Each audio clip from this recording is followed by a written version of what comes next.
தந்தை மகற்கு ஆற்றும் நன்றி அபயத்து முந்தி இருப்பச்செயல்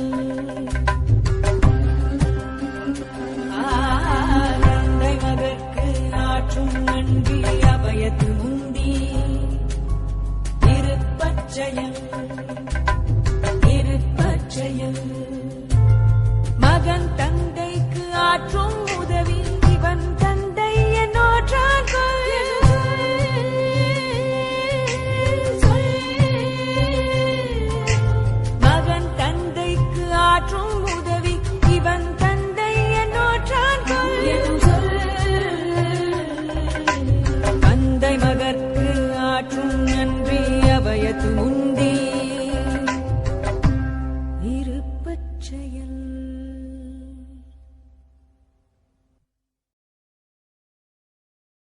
پھر جنگ ختم ہو گئی اور ہندوستان کی آزادی بالکل یقینی ہو گئی. میں نے ابا سے رامیشورم چھوڑنے کی اجازت چاہی. میں ڈسٹرکٹ ہیڈ کوارٹرز رامناتھ پورم جا کر پڑھنا چاہتا تھا. شمس الدین اور جلال الدین میرے ساتھ رامناتھ پورم تک گئے مجھے شوارٹز ہائی اسکول میں داخل کرانے کے لیے. جانے کیوں وہ نیا ماحول مجھے راس نہیں آیا. رامناتھ پورم بڑا مصروف شہر تھا اور قریب 50,000 کی آبادی تھی، لیکن رامیشورم کا سکون اور اطمینان کہیں نہیں تھا. گھر بہت یاد آتا تھا اور گھر لوٹنے کا کوئی موقع میں چھوڑتا نہیں تھا.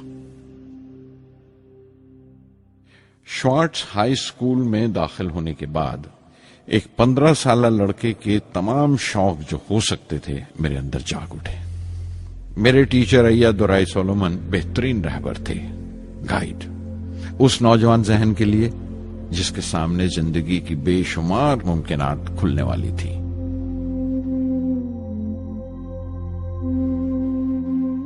رامناتھ پورم کے اس عرصہ قیام میں ان سے میرا رشتہ استاد شاگرد یا گرو شیشیہ سے بھی آگے نکل گیا. ایا دورائی کہا کرتے تھے، زندگی کامیاب ہونے اور نتیجے حاصل کرنے کے لیے 3 طاقتوں پر قابو پانا بہت ضروری ہے: خواہش، یقین اور امید. ایا دورائی سولومن جو بعد میں ریورنٹ ہو گئے کہا کرتے تھے، اس سے پہلے کہ میں چاہوں کچھ ہو جائے یہ ضروری ہے کہ میرے اندر اس کی پوری شدت سے خواہش ہو اور یقین ہو کہ وہ ہوگا. میں اپنی زندگی سے اگر مثال دوں تو مجھے بچپن سے ہی آسمان کے اسرار اور پرندوں کی پرواز ہمیشہ حیران کرتی تھی، فیسینیٹ کرتی تھی. سمندر میں کونجوں اور بگلوں کو اونچی اڑانے لگاتے دیکھتا تھا تو اڑنے کو جی کرتا تھا. میں ایک سادہ لوگ گاؤں ہی کا لڑکا تو تھا، لیکن مجھے یقین تھا کہ ایک دن میں ضرور ان کونجوں کی طرح بلند اڑانے لگاؤں گا، بلندی پر پرواز کروں گا. اور حقیقت یہ ہے کہ رامیشورم سے اڑنے والا میں پہلا لڑکا تھا.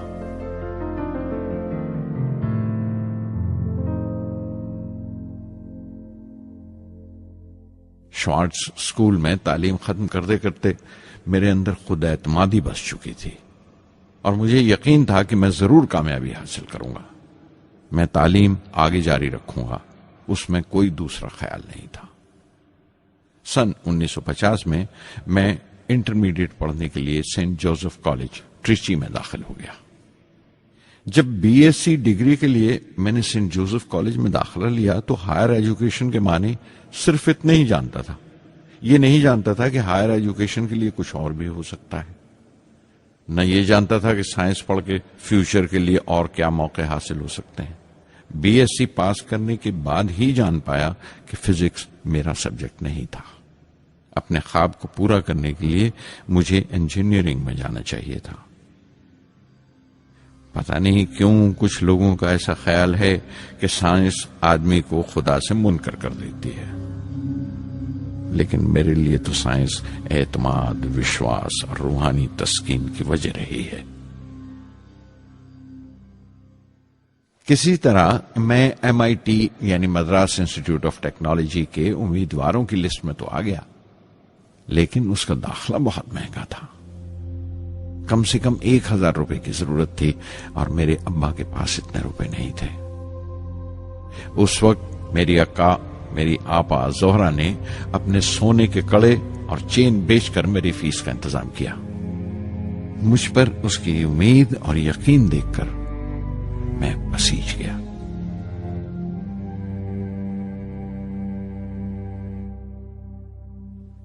MIT میں سب سے زیادہ مزہ آیا. وہاں 2 ہوائی جہاز رکھے دیکھ کر جو اڑان سے بری کر دیے گئے تھے، مجھے ان کی طرف ایک عجیب سا کھچاؤ محسوس ہوتا تھا. اور جب سب لڑکے ہاسٹل لوٹ جاتے تھے میں کئی گھنٹے ان کے پاس بیٹھا رہتا تھا. فرسٹ ایئر مکمل کرنے کے بعد جب مجھے اپنے زیادہ خصوصی مضمون چننا تھے، یعنی اپنی اسپیشل برانچ کا چناؤ کرنا تھا، تو میں نے فورن ایروناٹیکل انجینئرنگ کا چناؤ کر لیا. MIT کی تعلیم کے دوران مجھے 3 ٹیچرز نے بہت متاثر کیا: professor Sponder, professor KAV Pandalai, professor Narasingha Rao. Professor Sponder technical aerodynamics سکھاتے تھے۔ ایروناٹیکل انجینئرنگ میں داخلے سے پہلے میں نے ان سے صلاح لی تھی۔ انہوں نے سمجھایا تھا کہ مجھے مستقبل کا فیصلہ کرنے سے پہلے مستقبل کی ممکنات کے بارے میں نہیں سوچنا چاہیے، بلکہ سوچنا چاہیے ایک اچھی بنیاد کے لیے اور اپنے رجحان اور اشتیاق کے بارے میں کہ اس میں کتنی شدت ہے، میرے ایپٹیچیوڈز اور ایسپریشن میں کتنی انٹینسٹی ہے۔ میں خود بھی ہونے والے انجینئرنگ اسٹوڈنٹس سے کہنا چاہتا ہوں کہ جب وہ اپنا اسپیشلائزیشن کا چناؤ کریں تو یہ دیکھیں کہ ان میں کتنا شوق ہے، کتنا اتساہ ہے اور لگن ہے اس شعبے میں جانے کے لیے۔ پروفیسر KAV پنڈلے نے مجھے ایرو اسٹرکچر ڈیزائن سکھایا اور اس کا تجزیہ بھی، وشلیشن، انالیسس بھی۔ وہ بڑے خوش دل اور دوست ٹیچر تھے اور ہر سال کوئی نہ کوئی نیا طریقہ، نیا نظریہ لے کر آتے تھے کورس میں۔ پروفیسر نرسنگھ راؤ میتھمیٹیشین تھے، وہ ایروڈائنمکس کی تھیوری سکھایا کرتے تھے۔ ان کی کلاس میں داخل ہو کر مجھے میتھمیٹیکل فزکس باقی تمام سبجیکٹس سے زیادہ اچھا لگنے لگا۔ سادھر سنگی ہری ہری نام چتارا چتارا، سادھر سنگی ہری ہری نام چتارا، سہجی انندو ہووے دینو راتی، انکر بھلو ہمارا، سادھر سنگی سادھر سنگی۔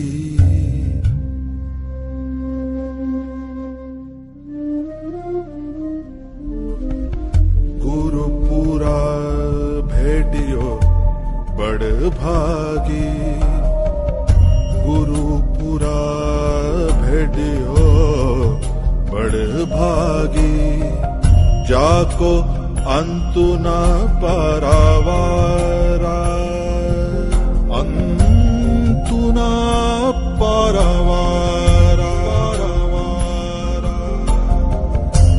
نانک سرنی گہی سوامی کی، پنہ پنہ نمسکار، سادھر سنگی سادھر سنگی۔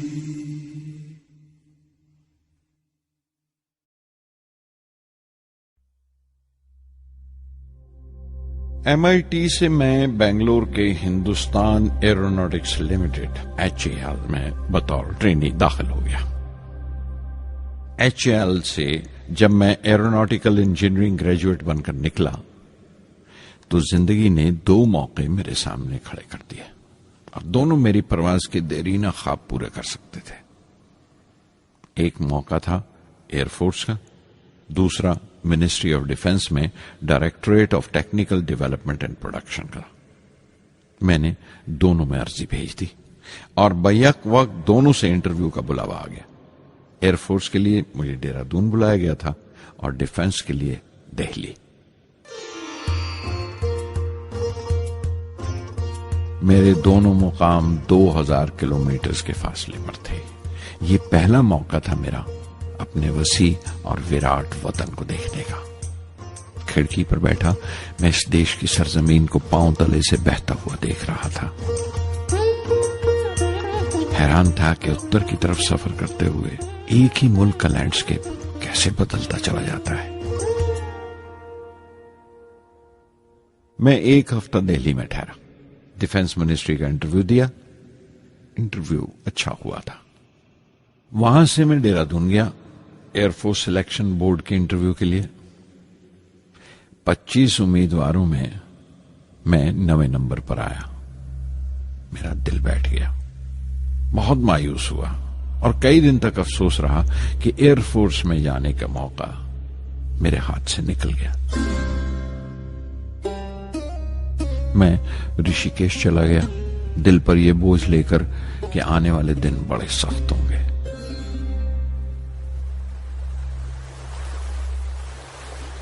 گنگا میں اسنان کیا اور پھر چلتا ہوا پاس کی پہاڑی پر شیوانند آشرم تک پہنچ گیا.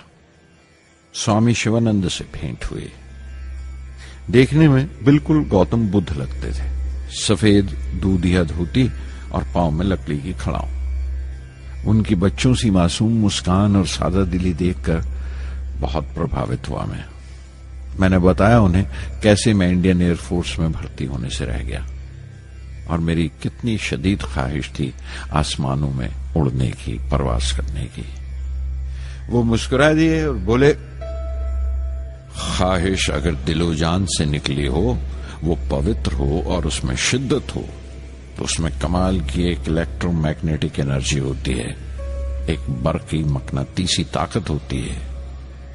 دماغ جب سوتا ہے تو وہ انرجی رات کی خاموشی میں باہر نکل جاتی ہے اور صبح کائنات برہمانڈ سے ستاروں کی گتی رفتار کو اپنے ساتھ سمیٹ کر دماغ میں لوٹ آتی ہے.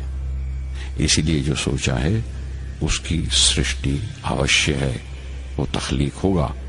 تم وشواس کرو اس ازلی بندھن پر، اس وچن پر کہ سورج پھر لوٹے گا، باہر پھر سے آئے گی.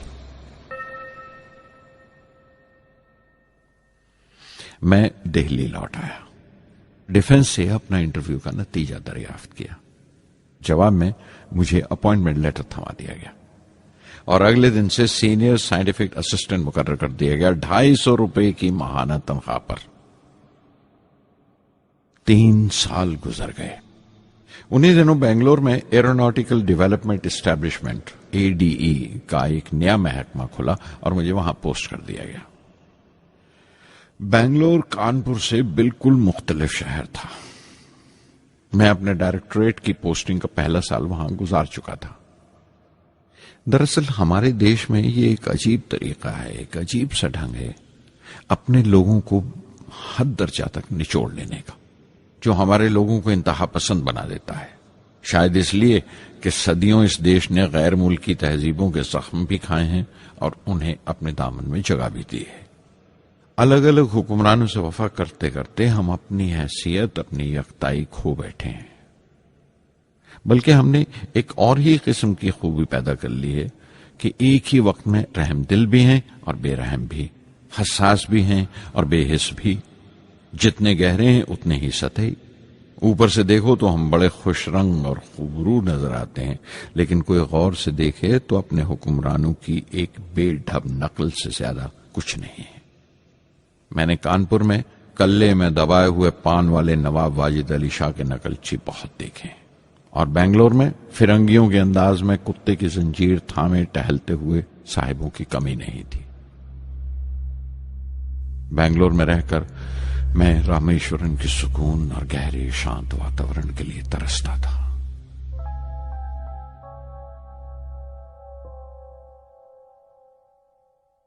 پہلے سال تو ADE میں کوئی زیادہ کام نہیں تھا. ایک پروجیکٹ ٹیم بنائی تھی کہ 3 سالوں میں ایک سودیشی ہاور کرافٹ تیار کریں، اور وہ وقت سے پہلے تیار ہو گیا.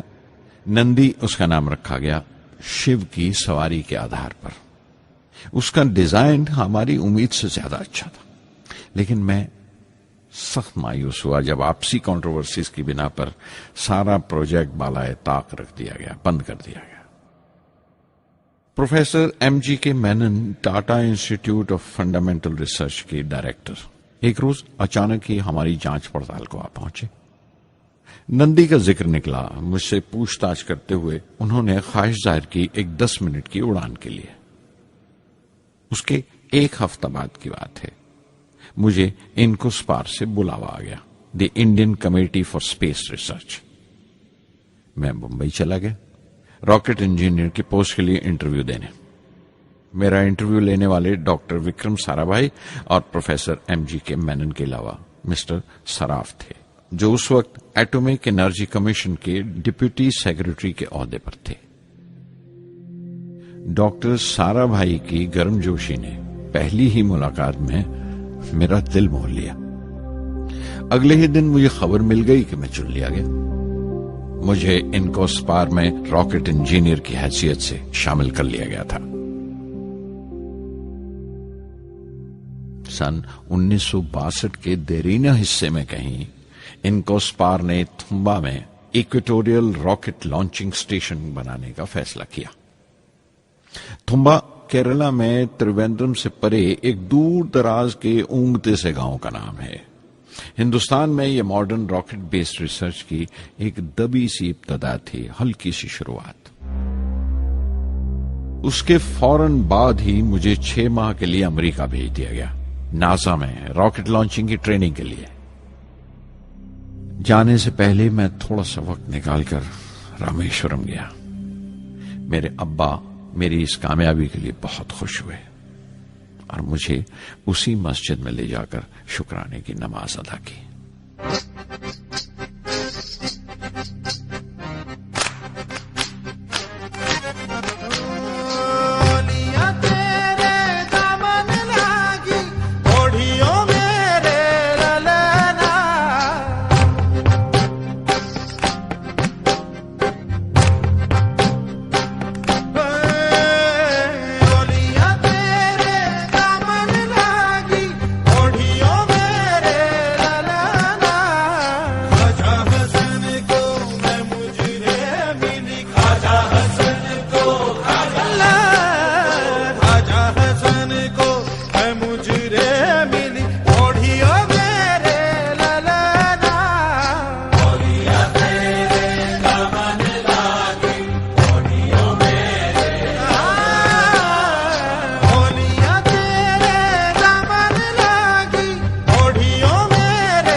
NASA Langley research centre Virginia میں میں نے اپنے کام کی شروعات کی۔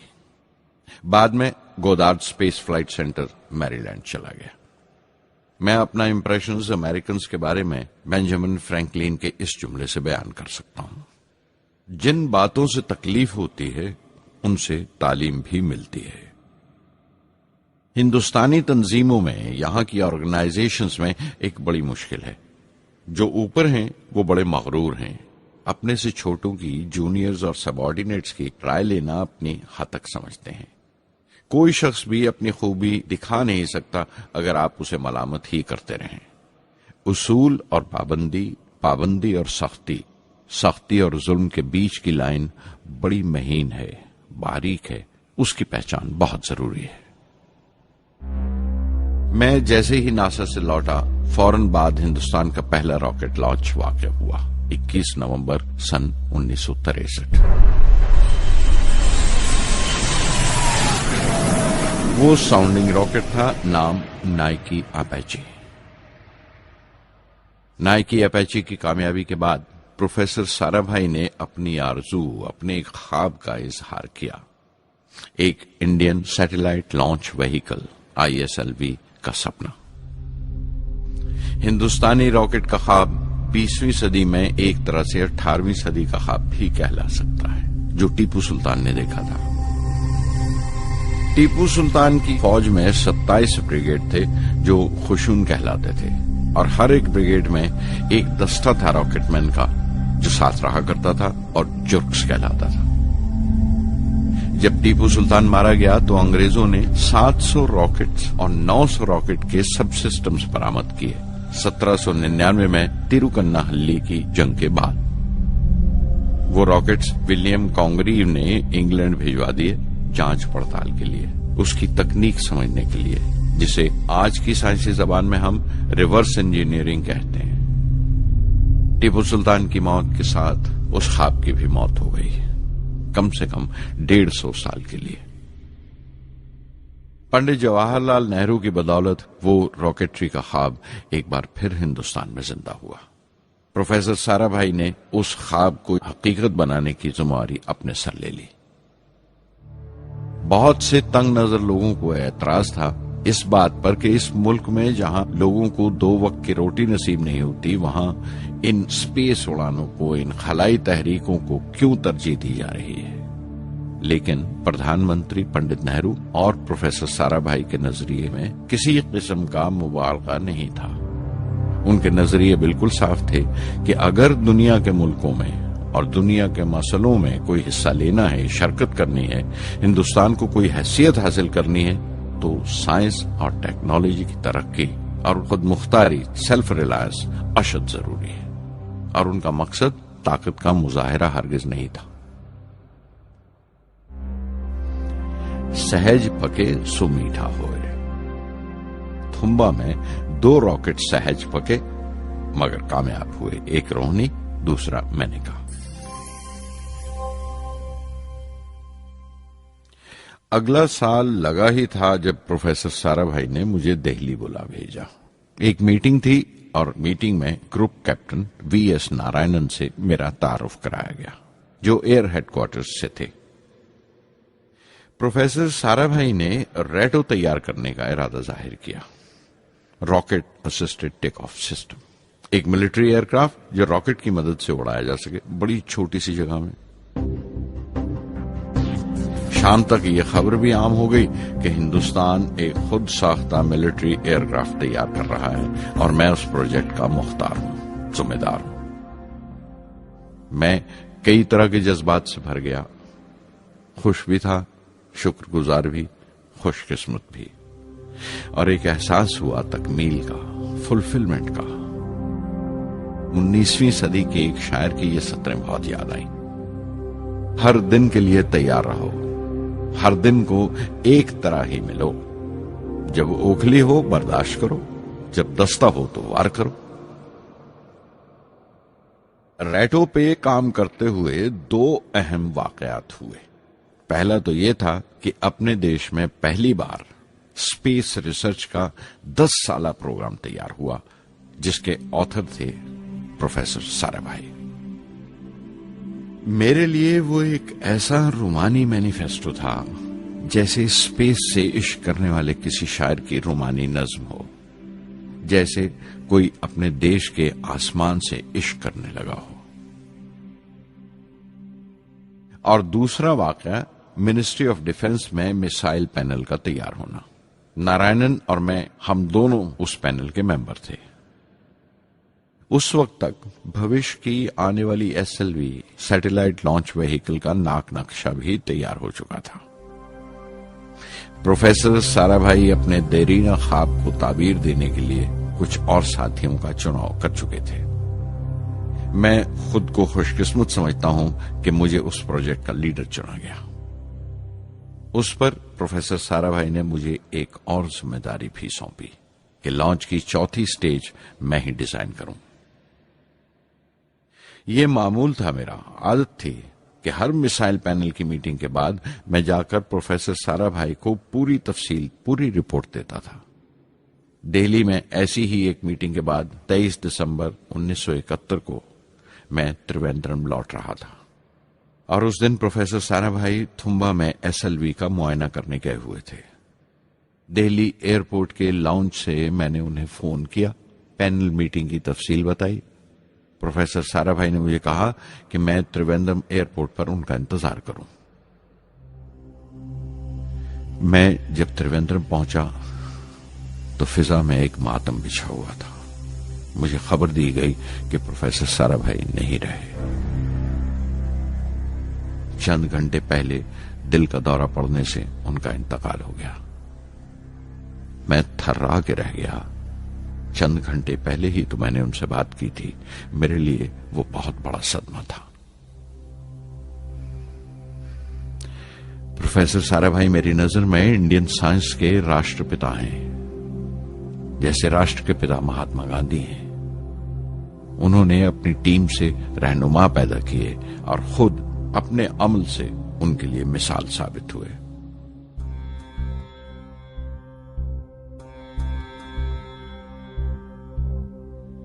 నానాటి బతుకు నాటకము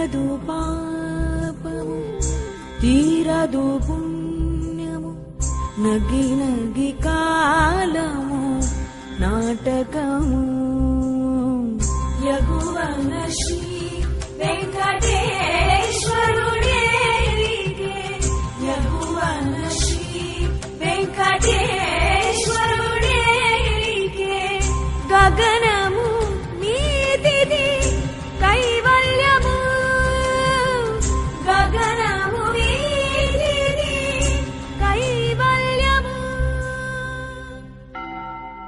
కైవల్యము.